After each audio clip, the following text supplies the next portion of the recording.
Tornado by Betsy Byers, Chapter 6, Buddy. Pete opened the cellar doors. We peered around him, but my mother turned her head away as if she didn't want to see.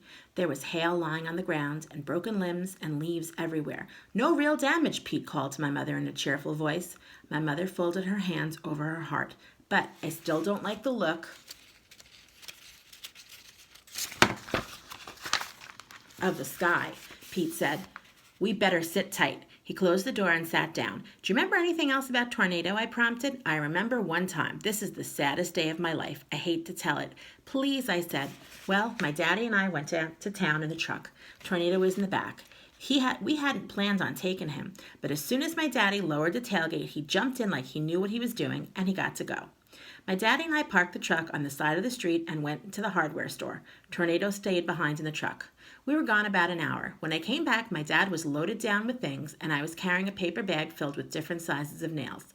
As we got closer to the truck, I heard a voice saying, "It's Buddy! It's Buddy!" in an excited way. "Mama, Papa, it's Buddy! Oh, Buddy, Buddy! I never thought I'd see you again! Buddy!"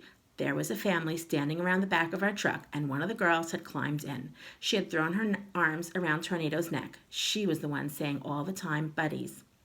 I stopped where I was. To save my life, I couldn't have taken another step. The bag of nails fell from my hands onto the sidewalk. It was as if they nailed me down. My daddy shifted his packages to rest a hand on my shoulder. He had warned me not to get too fond of the dog. "He's not yours yet," he had said over and over. And both my parents had asked around, but nobody knew who he belonged to. Well, I had gotten fond of him, more than fond. I loved the dog. He was mine, and now some girl was calling him Buddy. My daddy held onto my shoulder tighter and said, "What's going on?" And to a short man in suspenders. "Is this your truck?" the man asked. "It is. This dog," the man said, "looks exactly like our dog, Buddy, that got blown away in the August tornado."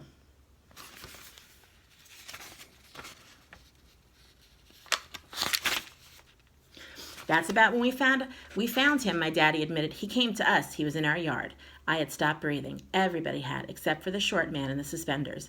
"My girl carried on something awful when she found out that dog was gone. She's always been real fond of him. Her grandfather gave him to her." "My boy's gotten fond of the dog too," my daddy said. There was a long and terrible silence. Then the man in the suspenders said, "Well, maybe I better go get the police or something to settle this." "That won't be necessary," my daddy said. "You take the dog. He's rightfully yours." They let down the tailgate and took Tornado out of the back of the truck. They loaded him into theirs. Tornado didn't look real happy, but I couldn't do a thing to stop what was happening. I was still nailed to the concrete. My daddy put his packages in the truck and came back and picked up my nails for me. "Let's go home, Petey," he said, using the name he called me when I was little. Then he fell silent. Even my daddy couldn't find any good in this. The truck was pulling away from the curb. Tornado was in the back. I tried to get one last look at my dog, but my eyes were too full of tears. If my daddy had not helped me into the truck, I'd be standing there to this day.